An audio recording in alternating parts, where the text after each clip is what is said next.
Солнечный день озарял ухоженные газоны загородного клуба «Сильвер Ридж», расположенного неподалеку от города Нортфилд. Легкий ветер колыхал флаги, а гости в дорогих костюмах и вечерних платьях неспешно переговаривались, ожидая начала юбилейной встречи выпускников. Никто не предполагал, что это событие навсегда изменит их представление о прошлом. Когда в небе появился вертолет, разговоры стихли. Машина медленно снижалась, разрезая воздух гулом лопастей.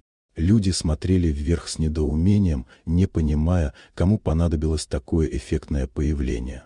В тот момент никто из них не осознавал, что человек внутри — это та самая девушка, над которой когда-то смеялись, которую унижали и старались не замечать.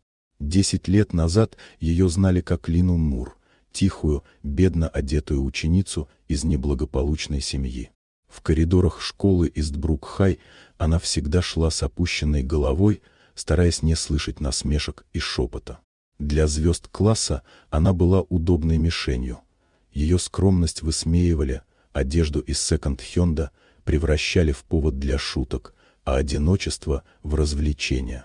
Единственным светлым пятном в те годы был пожилой школьный сторож, который верил в нее, когда она сама почти перестала. После выпуска жизнь не стала легче. Лина работала без отдыха, бралась за любую подработку, училась ночами и жила на пределе сил. Она не озлобилась и не сломалась. Судьбоносной стала случайная встреча с пожилой предпринимательницей Мэри Элтон, владелицей маленького убыточного производства ароматических товаров. Лина увидела шанс и использовала его.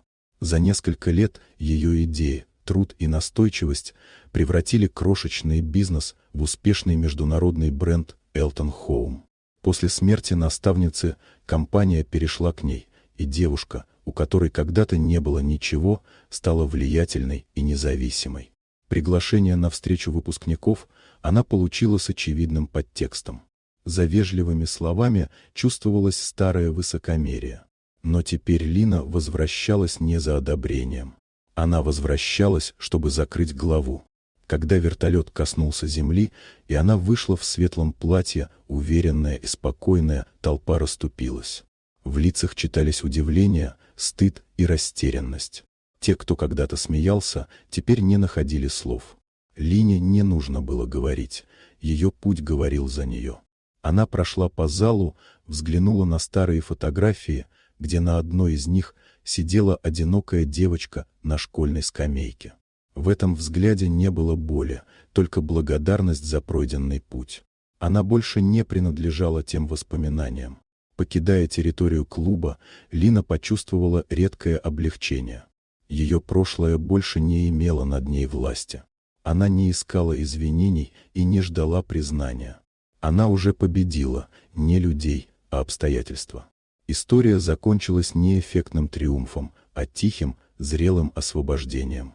Иногда самое сильное возвращение — это возвращение без гнева, когда человек просто доказывает себе, что стал тем, кем когда-то мечтал быть.